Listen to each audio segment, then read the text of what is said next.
بیچ کر تلواریں خرید لیے مسلح ہم نے، بیٹیاں لٹتی رہیں اور ہم دعا کرتے رہے،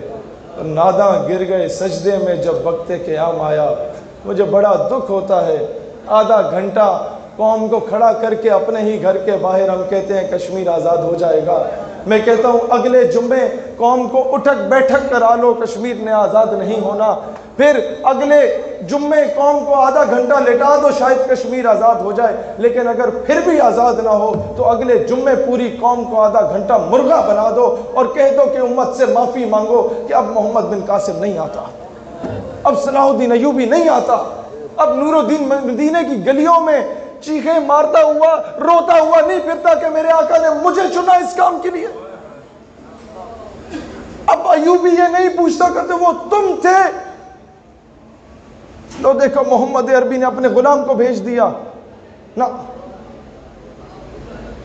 اقبال کہتا ہے شکوہ میں، اے اللہ تھے ہم ہی ایک تیرے مار کا آراؤں میں، خشکیوں میں کبھی لڑتے کبھی دریاؤں میں، دی اذانیں کبھی یورپ کے کلیساؤں میں، کبھی افریقہ کے تپتے ہوئے صحراؤں میں، شان آنکھوں میں نہ جچتی تھی جہاں داروں کی، کلمہ پڑھتے تھے ہم ہی چھاؤں میں تلواروں کی، تجھ سے سرکش ہوا کوئی تو بگڑ جاتے تھے، تیغ کیا چیز ہے ہم توپ سے لڑ جاتے تھے، نقش توحید کا ہر دل پہ بٹھایا ہم نے، زیر خنجر بھی یہ پیغام سنایا ہم نے۔ اور پھر کہتا ہے اے اللہ تجھ کو معلوم ہے لیتا تھا کوئی نام تیرا،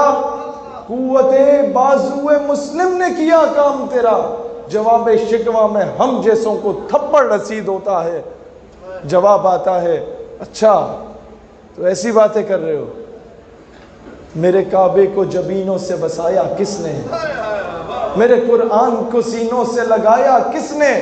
نو انسان کو غلامی سے چھڑایا کس نے، تھے تو آبا وہ تمہارے ہی مگر تم کیا ہو، ہاتھ پر ہاتھ دھرے منتظر فردہ ہو کہ باہر سے کوئی محمد بن قاسم آئے گا عافیہ صدیقی کو واپس لے آئے گا، ہم سے تو تقریریں کروا دو ہم سے نہیں آتی۔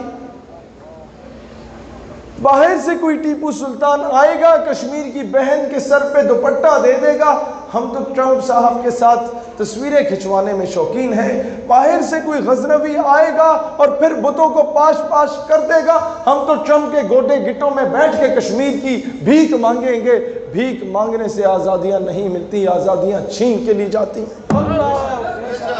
میں علماء سے کہتا